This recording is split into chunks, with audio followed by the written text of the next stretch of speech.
Its physical comedy combined with humorous scripts saw up to 26 million viewers an episode tune in between 1973 and 1978. Such was its success, its leading character became a household name overnight. And today the man who played Frank Spencer turns 80. Now based in New Zealand, Michael Crawford somewhat grudgingly admits the role defined him.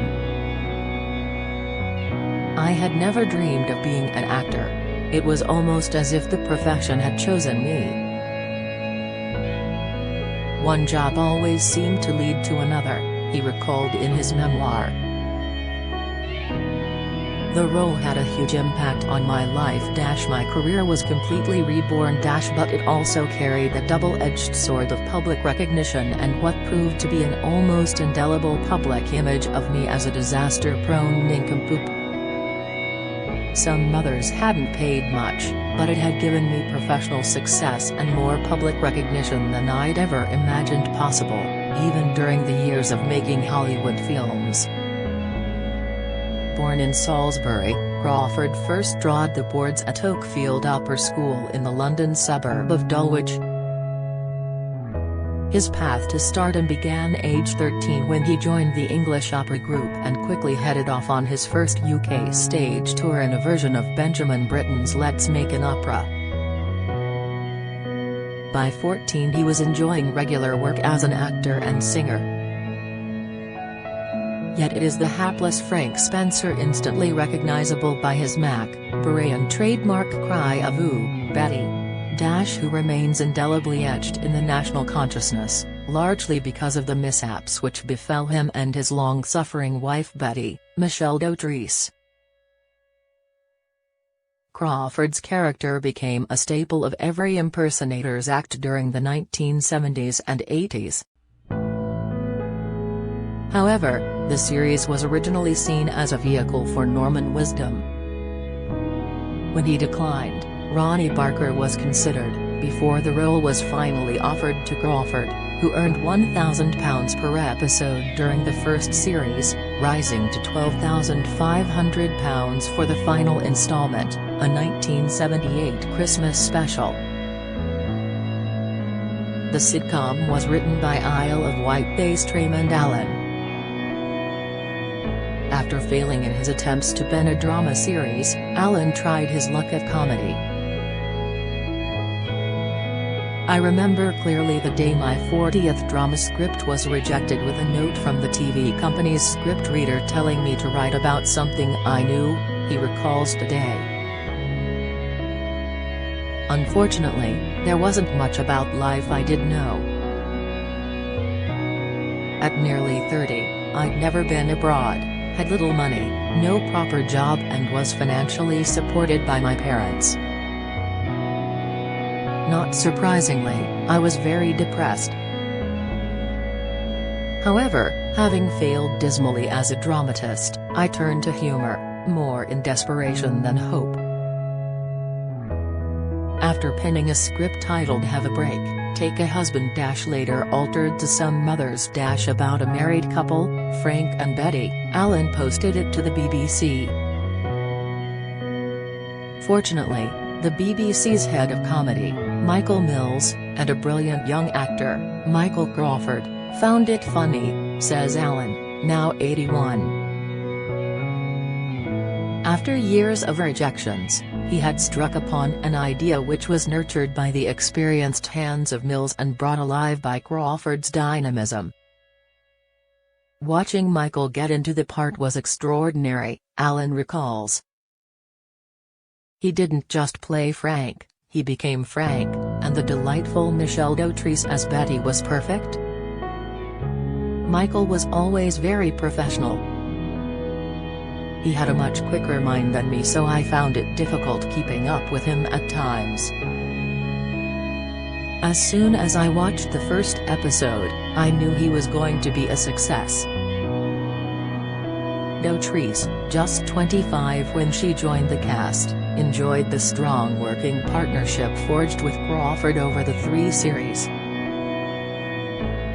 It was the first time I'd worked with him and we got on extremely well, she told me. We both had the same sense of humor. In rehearsals, I'd sometimes have to run to the loo because I would almost be peeing myself with laughter. Literally. Ours was almost like a brother-sister relationship and Michael taught me a lot. I think we had an empathy, which you need in comedy as a husband and wife team. As a newcomer to TV, the thought every word he wrote would be heard by millions reduced Alan to a permanent state of nerves. Reflecting on the process of creating Spencer today, he says, "I saw him as a sad character. I was going through a bout of depression when I wrote the script and he just evolved from that period in my life." With an infantile voice, expressive face and peculiar mannerisms, Spencer was one of the world's most frustrating characters. But despite his shortcomings, his innocence and perpetual struggles to claim a place in an adult world he neither understood nor was equipped to deal with, he won the sympathy vote from an adoring audience. Between them, Alan and Crawford created such a strong character that many viewers confused the fictional character with the star's real life. During the script writing stage for the third series, Crawford, a qualified pilot, often flew to the Isle of Wight to discuss the work in progress. Alan recalls an occasion when he suddenly realized the power of TV. "I was waiting for Michael at the local airport and chatted to this guy standing next to me. He seemed normal enough. Then he asked if I was waiting for someone. So, just to show off, I replied, 'I'm meeting Michael Crawford. I think that might be him now, just coming in.' The guy said he hadn't heard of him, which surprised me, so I asked if he'd heard of Frank Spencer. When I told him he was flying the plane, he panicked, gathered together his wife and children, and shouted, 'Frank Spencer is coming into land, we'd better dash.' With that, they hurried away." Crawford, already an international star of stage and screen, became a household name for his portrayal of Frank, later hitting the entertainment heights in stage shows such as Andrew Lloyd Webber's The Phantom of the Opera. Such fame, however, can have its drawbacks. He once said, "The role took over my professional and personal life and my family's as well. I found life starting to imitate art it seemed there was no escape from Frank Spencer." Thankfully, his talent ensured his career progressed significantly post-Spencer. An important element of the show's success was the stunts, all executed by Crawford. Memorable and dangerous situations he found himself in included careering under a juggernaut on roller skates and dangling from the bumper of a car overhanging a cliff. Alan says Crawford dreamt up most of the stunts himself. They were organized by the late Derek Ware and his company Havoc, which was hired to assist with the series.